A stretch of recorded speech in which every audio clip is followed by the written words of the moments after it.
The following presentation is a production of Ride the Wave Media.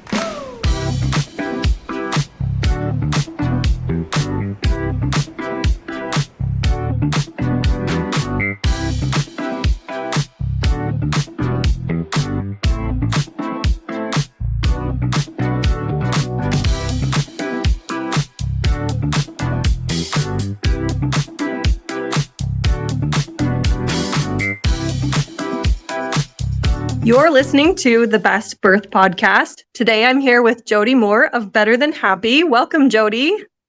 Hi, Jen. Thanks for having me. Yes. Well, I will introduce Jody to you and then we will go into the interview. After having her first two kids, Jody Moore struggled with work-life balance, embracing motherhood, and liking herself. As an active member of the Church of Jesus Christ of Latter-day Saints, she felt guilty for not loving the role of mother and wife and turned to life coaching for help. The transformations she experienced not only helped her at work and at home, it strengthened her testimony of Christ, leading her to dive into learning the tools of coaching and to leave her position as a corporate leadership coach to launch her own coaching practice. Jody is certified through the Life Coach School and completed Master's Coach certification in 2018. Today, Jody has helped tens of thousands of people through her top-rated podcast, Better Than Happy, as well as her coaching membership program, The Lab. She has 4 children, ages 8 to 18, and resides in San Diego, California with them, her husband, and their French Bulldog, Finn, and their mini Cavapoo, Milo. Wow. Today, we're going to talk about how to be better than happy in birth. Yes, I'm excited. Thank you. Yes. The first question I have is, how does focusing on your thoughts and mindset create your reality, especially as it relates to birth? I mean, it 99% creates our reality. And I think in today's day and age, we hear a lot about this topic, and I think probably most people understand, at least to a certain extent, that it does the what we're focused on, the lens through which we're taking in the world around us, is creating our reality. But I don't know that any of us appreciate to what extent that is true. That's why I say 99%. Excuse me. Sorry. I think it's 99%. I think that we are just observing the world around us, and then we are noticing what's true.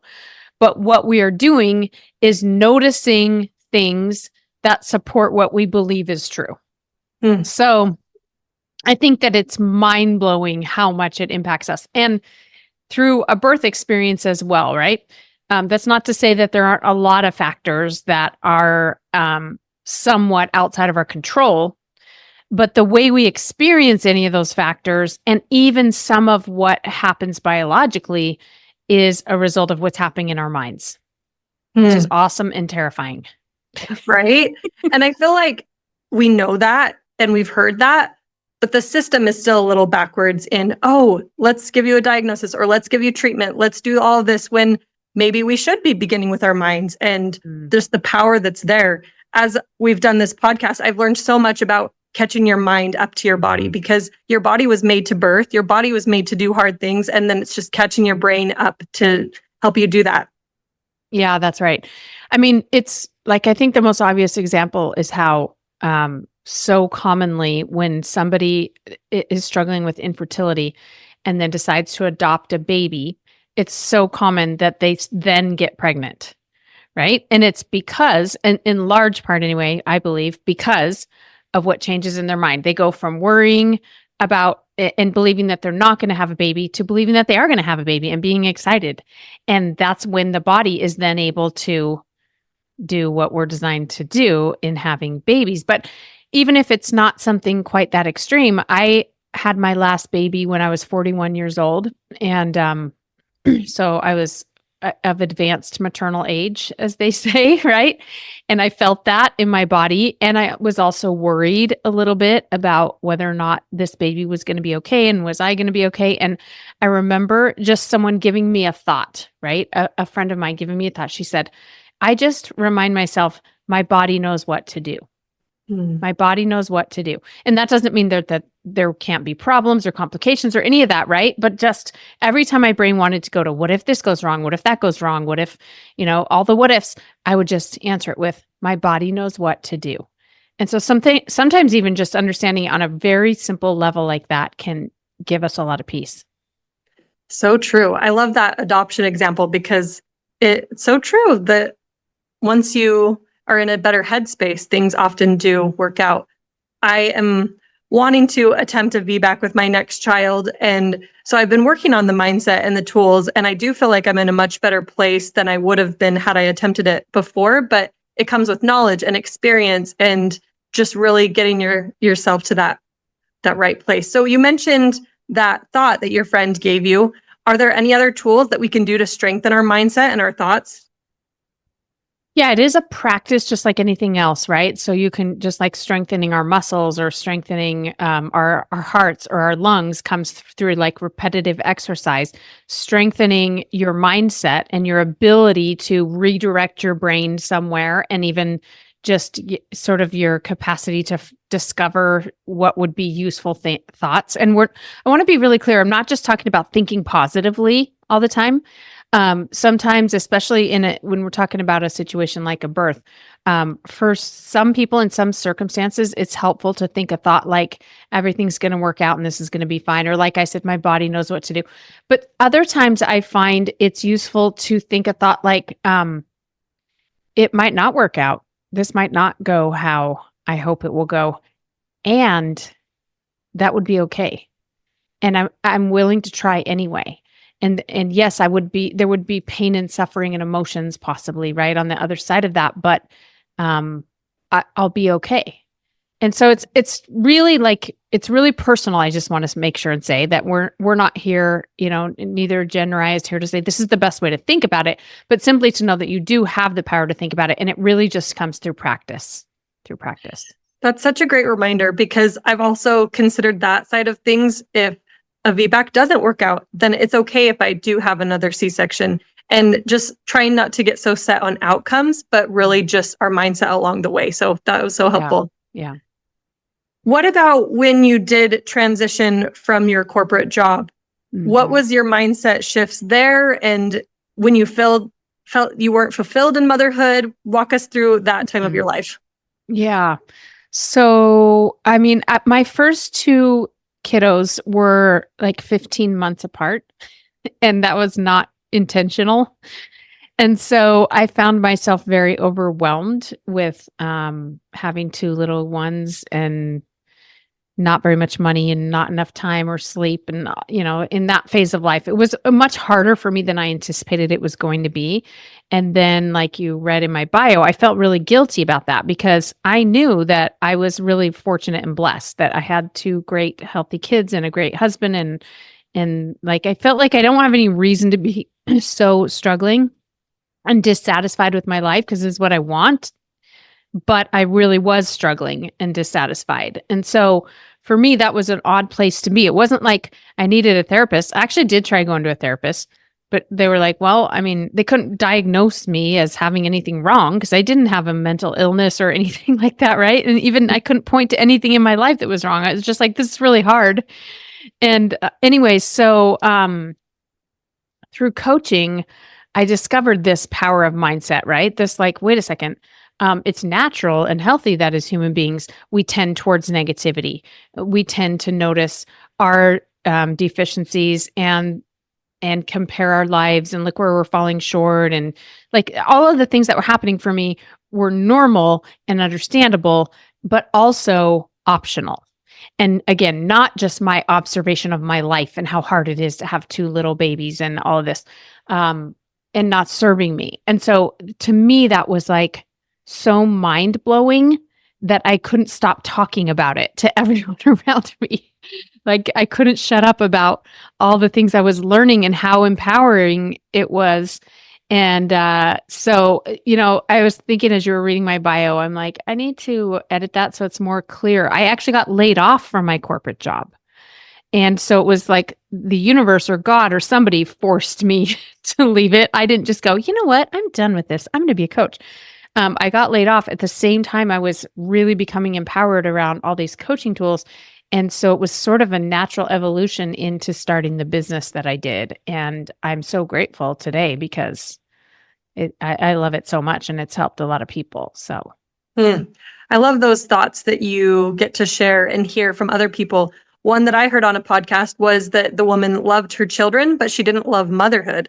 And I was stopped at, wait, what? You cannot love motherhood? Everyone yes. just seems to love motherhood. And it just seems like that's the expectation. But that was freeing for me because I didn't love motherhood. I didn't feel fulfilled by it. And so learning how to balance motherhood and something else so that I could feel fulfilled. We talk about the extremes. And I think if I was totally invested in a career, I wouldn't be fulfilled. And if I was totally at home, I wouldn't be fulfilled. And so it's that balance that we find what fills our cup, and it's going to be unique to everyone.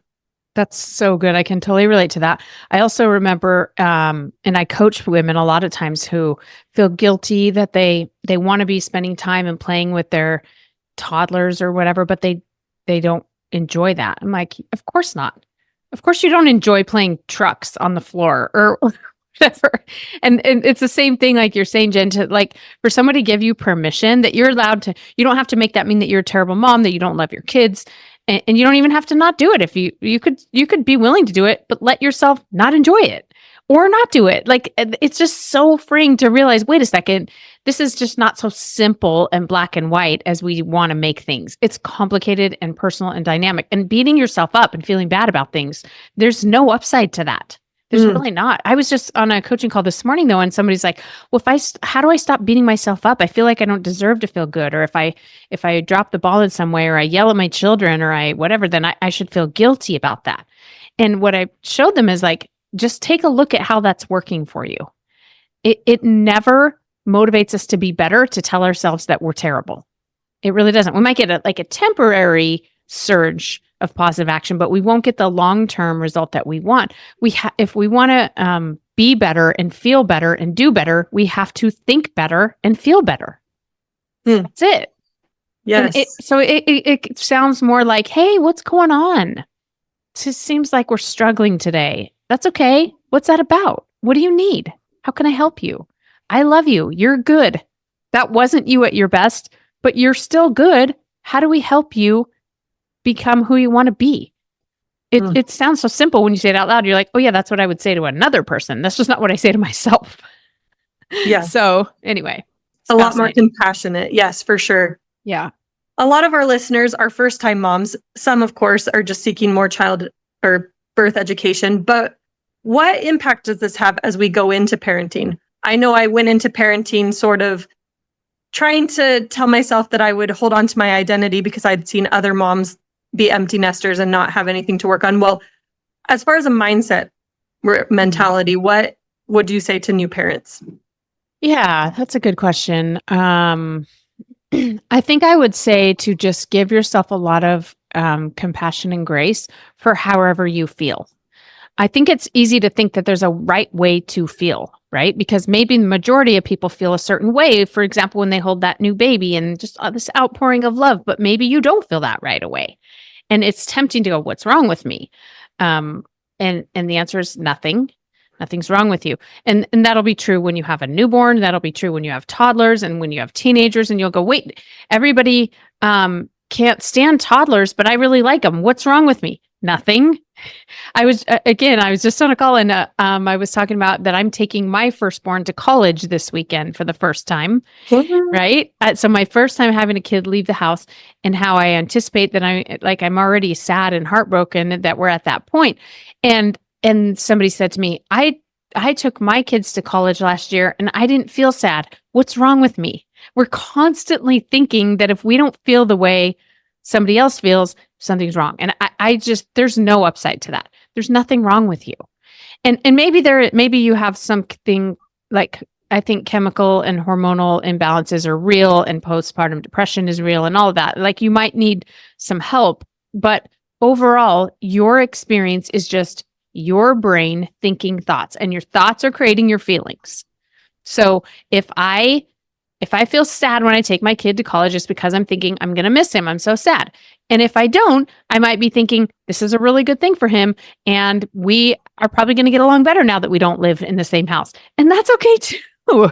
So there's nothing wrong with you. Let your experience be unique. Let it be yours. And the other thing I would say is to remember that you are responsible for meeting your needs. I think it's easy to lose yourself in taking care of a baby. And of course, we want to take care of that child.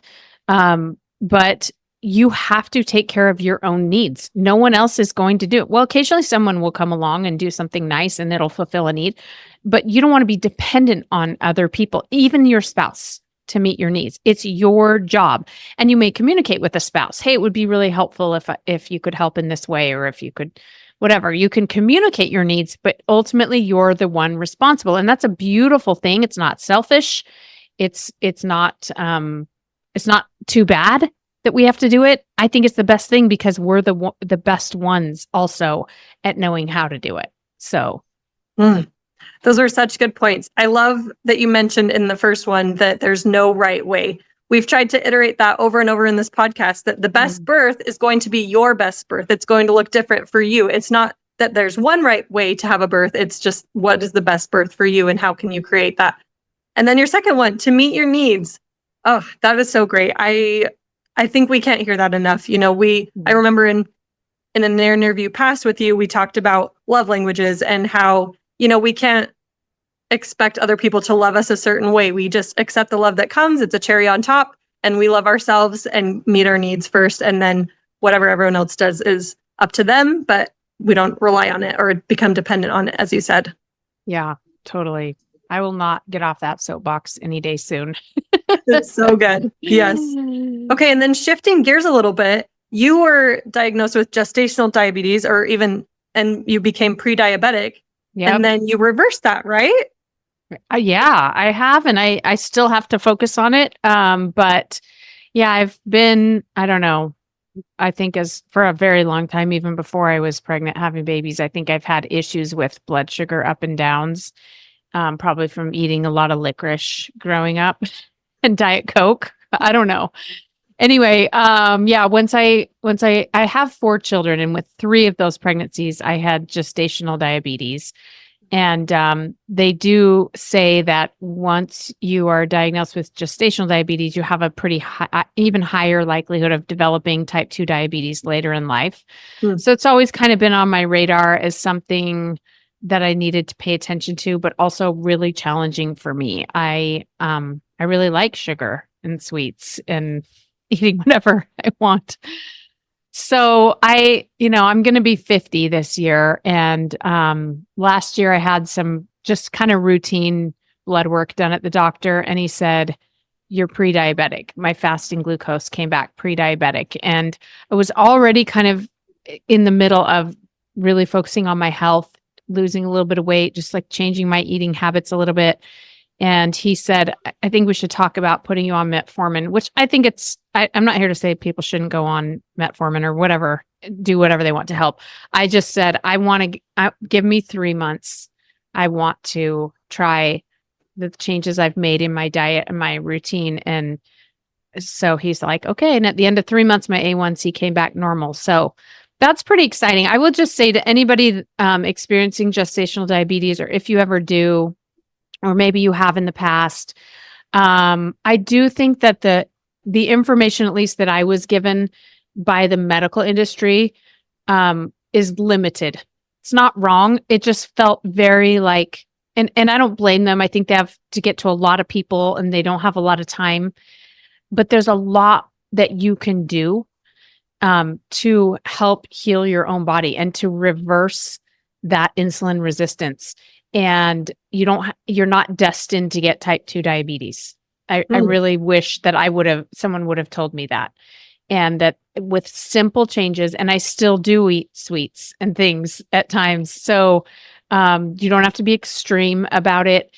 There are a lot of things that you can do. And I feel pretty passionately about helping people understand that. So that's good. Thank you for walking us through that. we interviewed Amber Brusicki of Biceps After Babies. I love Amber. Yes, she told us that we aren't fragile in pregnancy. And I think that has been kind of a misconception for a lot of years, is like, oh, let's just kick our feet up and, grow this baby. But if you're, I'm not saying just ignore everything, but if you are capable of exercising or doing all those things during pregnancy, then keep it up. And she says you're training for a marathon. And so you want to make sure that you have those muscles and things in place so that you're doing movement throughout pregnancy as well.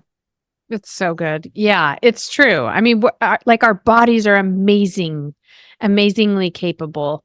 And of course, you got to listen to your body, right? But, and it'll tell you if you're going too far. But yeah, there's just, and nowadays we have so much knowledge and so many tools and so many resources that I find that to be really freeing, because I feel like the message I got was like, yeah, and then one day you're going to be taking insulin shots forever. And that's just the way of it.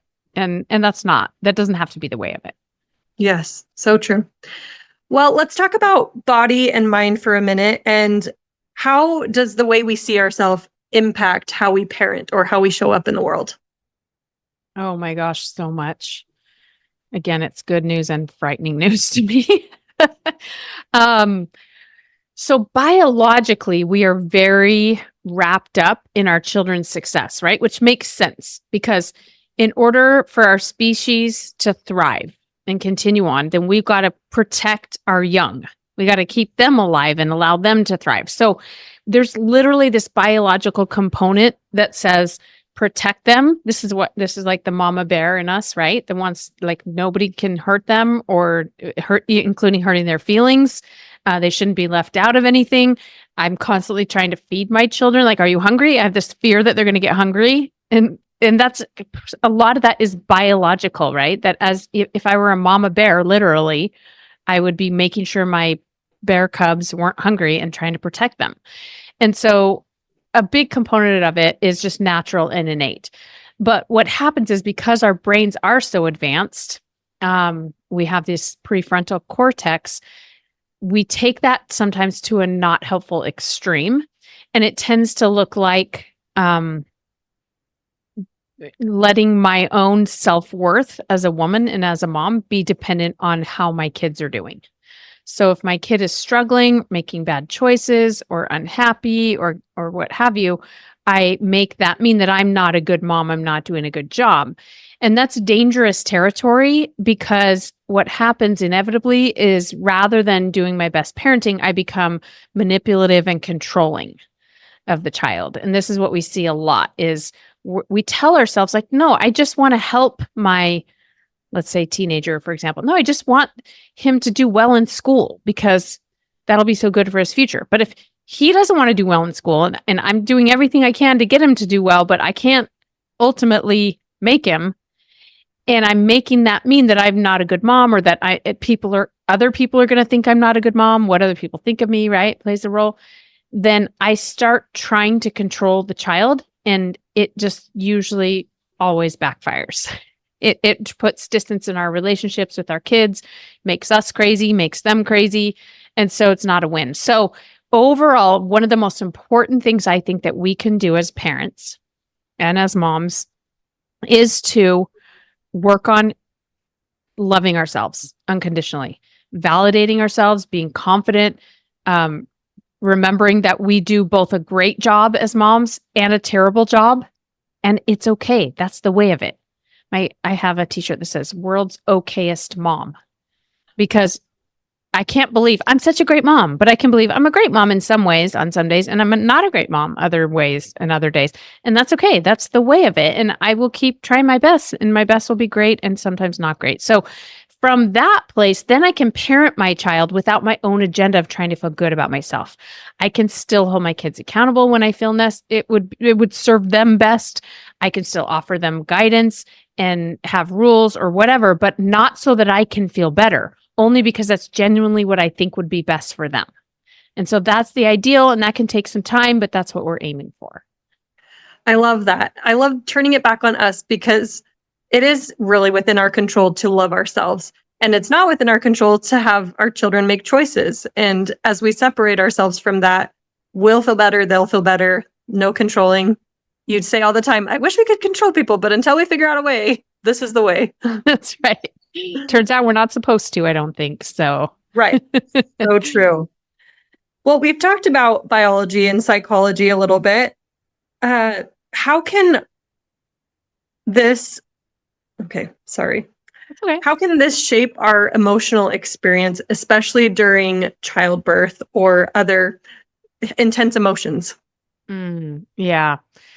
So, for a long time, I've been out there trying to explain to people your thoughts are creating your feelings. So that's the psychology part, right? What you're thinking about literally creates what you feel emotion wise in your body. And same for me. That's true for all of us. And that's just so mind blowing to understand because there's billions of thoughts available at any given time.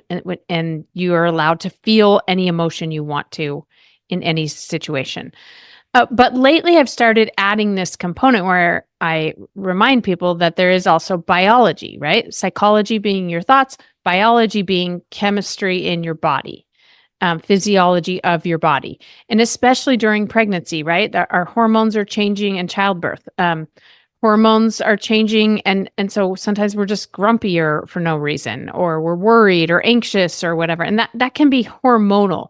So meaning rather than it starting as a sentence in your brain, it's starting as some kind of chemical in your body.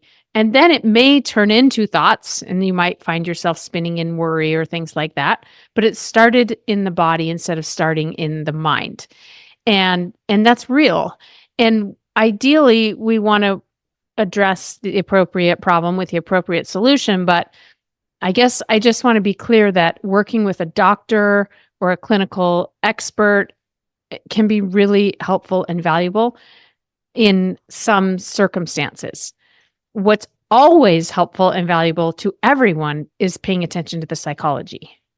Because even if I have a biology component that I want to address, I still need to pay attention to the psychology component. That's true for everybody, I guess, unless you're in a comatose state and not having conscious thinking. But for everybody else, psychology is always going to matter. Sometimes also there's biology at play.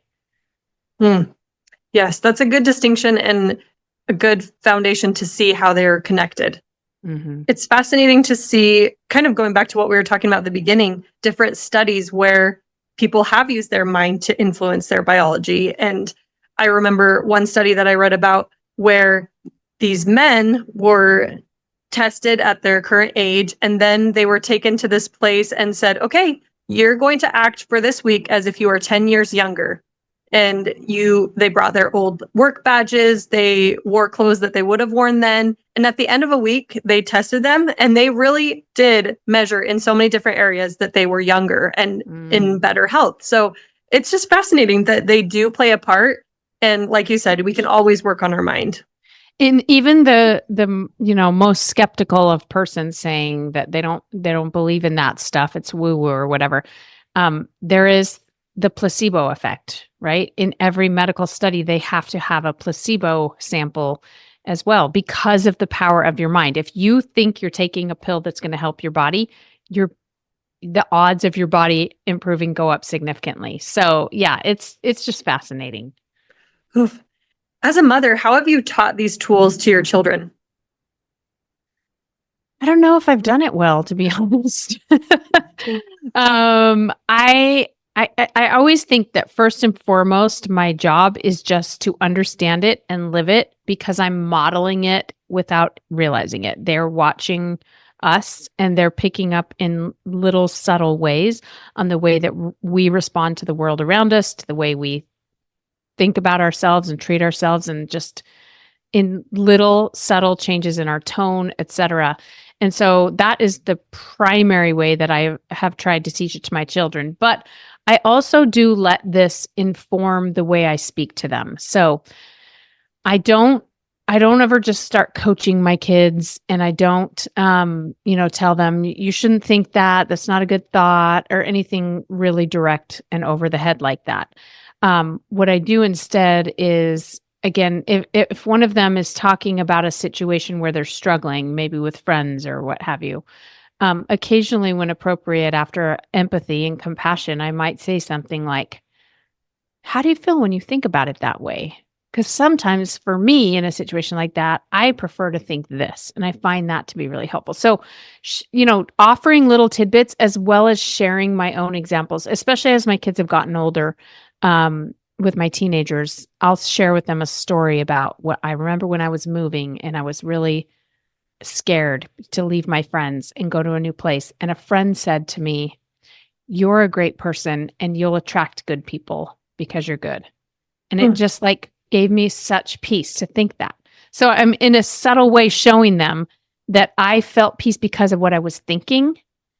And that seems to work well for them. The other thing I will say with my younger kids is emotions. They're still learning. They have all the emotions of an adult, but they don't have the same brain, first of all, as an adult, and they certainly don't have the skills to regulate. But I've found, and I've had some kids that get really anxious, even at really young ages, and just helping them process the emotion instead of trying to talk them out of it has been really helpful for us. So, for example, my child might be upset, crying about something, scared about something, and I'll say, "Oh my gosh, I can see that you're so scared or that you're really worried about this. That's totally valid." I try to validate it. I just genuinely say, "That's so valid. You know what? I feel scared too when I'm going to do something new or unknown. Or just sometimes I feel scared for no reason. It's okay. I'm so sorry that you're scared." And then I help them breathe. I'm like, "Let's just take some deep breaths. Breathe in." And we both breathe in through our nose. And I'm like, "Now breathe out." And I have them do it 3 or 4 times and I do it with them. And I just say, "I'm so sorry you're scared, but it's okay to be scared." And then after they kind of settle down, I might give them some new thoughts to think, right? I might offer them some thoughts. But I really do think that just teaching our kids how to be with emotion and how to self-regulate through breathing and relaxing. Again, there can be extenuating circumstances when there's something biological happening, but a lot of the time it's just a psychological processing of emotions. I love those 2 examples that you shared. First, that we're not trying to explicitly throw this way of living on them because, as we mentioned before, if it's your agenda, they're not for it. And so Right. if you just if you just live and exemplify it, then maybe they'll pick up on it if it serves them or if it's helpful or useful at the time.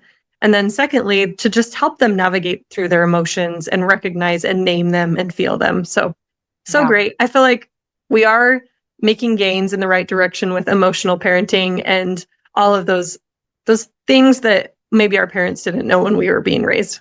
Yeah, I think so too.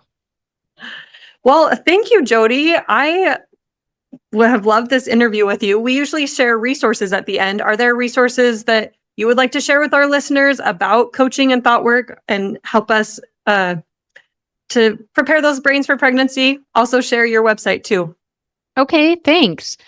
Yeah, I mean, if anybody is interested in practicing what we're talking about here in terms of managing your thinking and being more aware, a lot of it's just about awareness of what's real in the world versus what's my interpretation of what's real. I always offer a free complimentary coaching workshop that they can come and check out at jodimoore.com/masterclass. And we offer different topics and different styles of things, but I'd love for people to come and try something free if they're interested. And you already mentioned my podcast. There's lots of resources there at Better Than Happy. So good. Thank you, Jody. I know I've benefited from your coaching program, being in the lab, and you're just so generous with all of the knowledge. Once you're in there, you have access to everything. And so I just love that about you and how Thank you. I've learned about mindset from you. I love it. Thank you so much. Yeah. And if people come to that free class, we'll tell them all about the lab if anybody's interested. So, okay. Thank you. Right. Have a fabulous Thanks, day. Jen. Thank you. Yeah. You too. Bye. Thanks for joining us on today's episode. We hope you've been elevated and inspired by this week's expert. Subscribe today so you never miss an episode. And please share our podcast or post on your social media so that other moms and dads-to-be can also have the best birth. Please note that the information provided is based on the expert's insights and personal experience. It is not intended as medical guidance. Please seek the advice of your medical provider as it applies to your specific condition.